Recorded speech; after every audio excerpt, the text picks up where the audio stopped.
Hello there, you financial freedom fighters. Welcome back to Pity Rules the World channel. Here, we don't just skinny dip, we somersault into the swirling whirlpool of finance, politics, and business. So, buckle up, get a bucket of popcorn, and hit that subscribe button because, let's face it, in the world of crypto, the last one to know is the first one to lose. Our main attraction today is better than any summer blockbuster. The presidential crypto crusade, Battle of the Titans. We've got courtroom victories, famous faces jumping on the crypto bandwagon, and governors protecting your financial freedom. Ladies and gentlemen, we're talking about Ripple, Donald Trump, Ron DeSantis, Robert F. Kennedy Jr., and the cryptocurrency's arch nemesis, the SEC. So fasten your seatbelts and brace yourselves for the Fast and the Furious Crypto Edition. SEC came out swinging like a boxer on energy drinks, with accusations that Binance and Coinbase may as well have been selling lemonade without a permit. But in the crypto world, they stand accused of offering unregistered securities. In normal people language, that means they might have sold fancy digital tokens without telling Uncle Sam. Plot twist. Binance and the SEC now seem to be frenemies. They made a pact to keep US customer assets safe and sound like a treasure chest guarded by dragons. What's the catch? Binance's head honchos, including the man, the myth, the legend, CEO Changpeng Zhao, can't play Pirate King with these treasures. As we wait for this, what does it mean for your efforts around crypto, for your efforts to try to protect the consumer in these areas? Does it complicate it? Picture this. Ripple, the underdog, takes a sucker punch at the SEC and lands it. Yes, the court agreed with Ripple that their XRP tokens weren't running a secret securities lemonade stand. With this victory, Ripple not only threw a party, but also invited Gemini to it, teasing a potential XRP listing. Take that, SEC.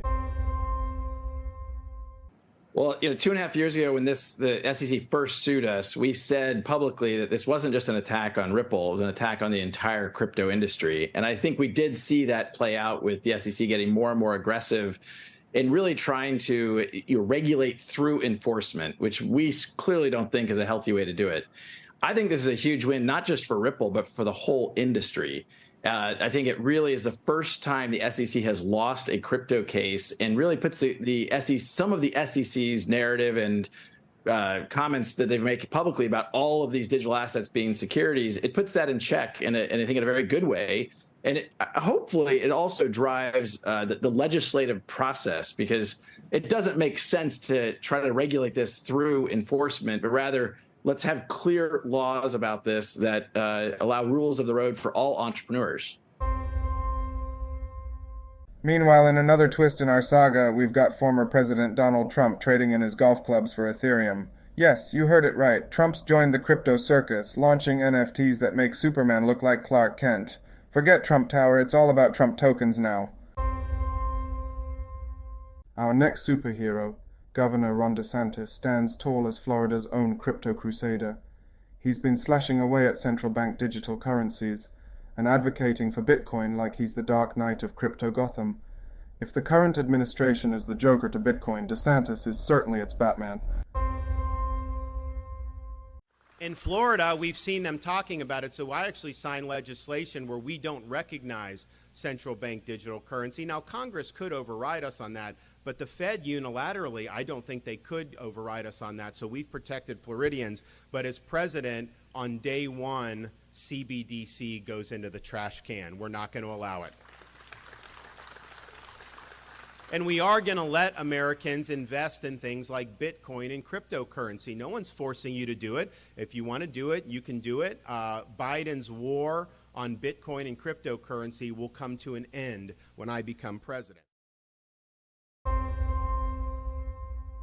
In our final tale, Robert F. Kennedy Jr. shines brighter than a Bitcoin on a bull run. He proposes backing the dollar with real finite assets like gold, silver, platinum, and you guessed it, Bitcoin. If Kennedy had his way, every dollar would have a superhero cape ready to save the economy. In Myanmar, as president, I will make sure that your right to hold and use Bitcoin is inviolable.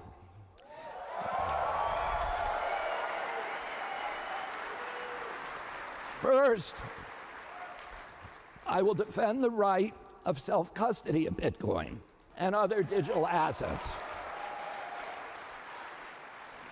You should be able to own your own private keys the same as you own the keys to your car or own your wallet.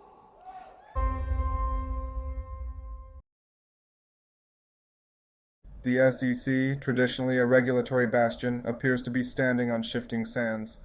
While their goal to safeguard investors and maintain fair markets is commendable, the question arises: are they equipped to navigate the crypto maelstrom? The Biden administration is keen on leveraging the SEC's traditional role to regulate an industry that is anything but traditional. Their first attempt, the SEC versus Ripple lawsuit, a regulatory power play that seemed destined for a swift checkmate.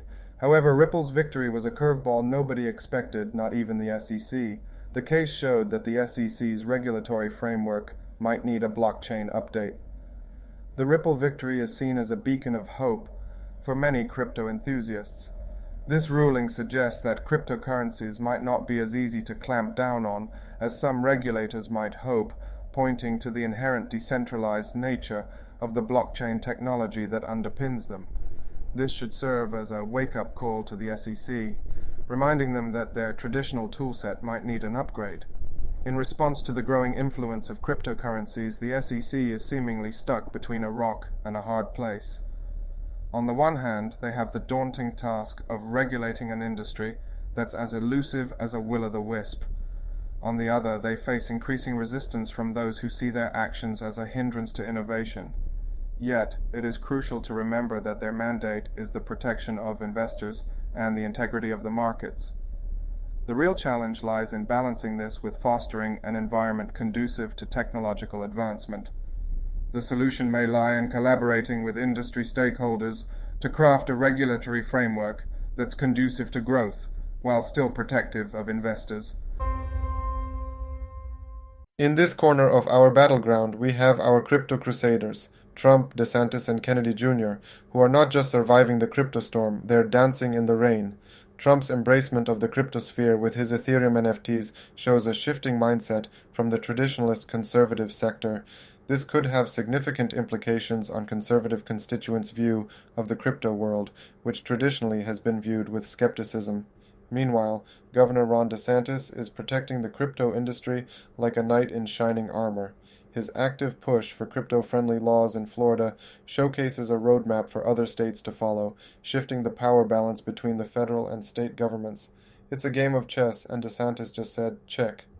Then we have Robert F. Kennedy Jr., advocating for backing the dollar with finite assets, including Bitcoin. This vision could bring a significant paradigm shift in monetary policy, redefining our understanding of value.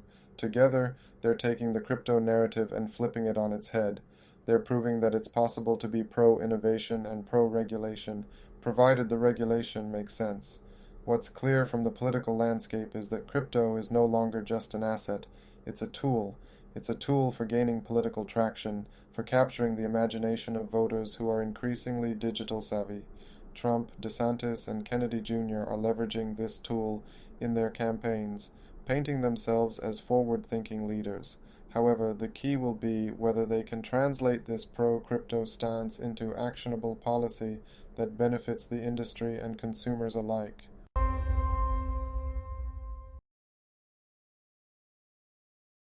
Will this courtroom battle birth a new era of crypto regulations, or will it just be another episode in the endless season of regulatory dramas?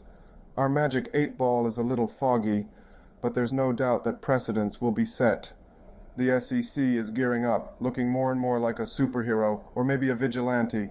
Cape or no cape, their role in the crypto world is getting beefier. Will they be the saviors of the new financial era, or the party poopers of the crypto fiesta? Stay tuned. And so now we're under assault from the U.S. government, right? The Biden administration, the Democratic Party, really doesn't like crypto. Partly because Sam Bankman-Fried was Joe Biden's biggest donor, and he was the biggest donor of the Democratic Party, and he was engaged in a really intimate way with the SEC and the CFTC. And so the Democrats have egg all over their face and feel, oh, I got to run from this. And, you know, there's a small cabal, Elizabeth Warren, Sherrod Brown, Gary Gensler, that really are trying to, they call it Operation Choke Point, crush crypto. It's a terrible decision for the United States. As we stare into our crystal ball, one thing's clear. The 2024 presidential campaign isn't just about politics, it's about cryptocurrency. Trump, DeSantis, and Kennedy aren't just running for the office, they're sprinting for crypto freedom. The question is, will they cross the finish line, or will they trip over the SEC's red tape? Alright, Crypto Crusaders, that's the scoop from the front lines of business and politics. What's your take on this epic battle of Binance, Coinbase, and the SEC? Will this trilogy have a happy ending, or are we just midway through an infinite series? Share your prophecies in the comments below. And, if your mind is as blown as ours, smash that like button and share this video with all the crypto wizards in your life. If you're not subscribed yet, do it now so you won't miss out on the adventures ahead. In our next episode, we'll be unmasking more mysteries and throwing shade where it's deserved, all in the mesmerizing world of finance and politics. So keep your popcorn stocked and your seatbelt fastened. Until then, keep your coins close and your regulators closer. Catch you on the flip side.